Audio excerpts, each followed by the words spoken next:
ನೆನೆಸಿಟ್ಟ ಬಾದಾಮಿಗಳನ್ನು ಬೆಳಿಗ್ಗೆ ಖಾಲಿ ಹೊಟ್ಟೆಯಲ್ಲಿ ತಿನ್ನೋದ್ರಿಂದ ಆಗುವ ಆರೋಗ್ಯ ಲಾಭಗಳು ಏನು ಅಂತ ಗೊತ್ತಿಲ್ವಾ? ಹಾಗಾದರೆ ನೋಡೋಣ ಬನ್ನಿ ಏನೇನು ಲಾಭಗಳಿವೆ ಅನ್ನೋದನ್ನು.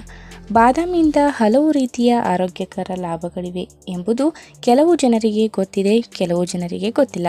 ಬಾದಾಮಿಯಲ್ಲಿ 2 ವಿಧಗಳು, ಒಂದು ಸಿಹಿ ಮತ್ತು ಮತ್ತೊಂದು ಕಹಿ.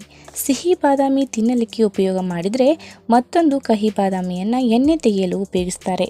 ಬಾದಾಮಿಯಲ್ಲಿ ಪ್ರೋಟೀನ್, ಒಮೆಗಾ 3 ಕೊಬ್ಬಿನಾಮ್ಲ, ಒಮೆಗಾ 6 ಕೊಬ್ಬಿನಾಮ್ಲ, ವಿಟಮಿನ್ ಇ, ಕ್ಯಾಲ್ಸಿಯಂ, ಫಾಸ್ಫರಸ್ ಮತ್ತು ಹೀರಿಕೊಳ್ಳುವ ಮತ್ತು ಹೀರಿಕೊಳ್ಳದ ನಾರಿನ ಅಂಶಗಳನ್ನು ಪ್ರಮುಖವಾಗಿ ನೋಡಬಹುದು. ಮಾರುಕಟ್ಟೆಯಲ್ಲಿ ಸಿಗುವಂತಹ ಉತ್ಪನ್ನಗಳು ಚರ್ಮಗಳಲ್ಲಿರುವ ನೆರಿಗೆಗಳನ್ನು ನಿವಾರಣೆ ಮಾಡದೇ ಇರಬಹುದು, ಆದರೆ ಬಾದಾಮಿಯಲ್ಲಿ ನೈಸರ್ಗಿಕ ಅಂಶಗಳು ನೆರಿಗೆ ನಿವಾರಿಸುವುದು. ಪ್ರತಿನಿತ್ಯ ಬೆಳಿಗ್ಗೆ ನೆನೆಸಿಟ್ಟ ಬಾದಾಮಿಯನ್ನು ಸೇವನೆ ಮಾಡೋದ್ರಿಂದ ಚರ್ಮದಲ್ಲಿನ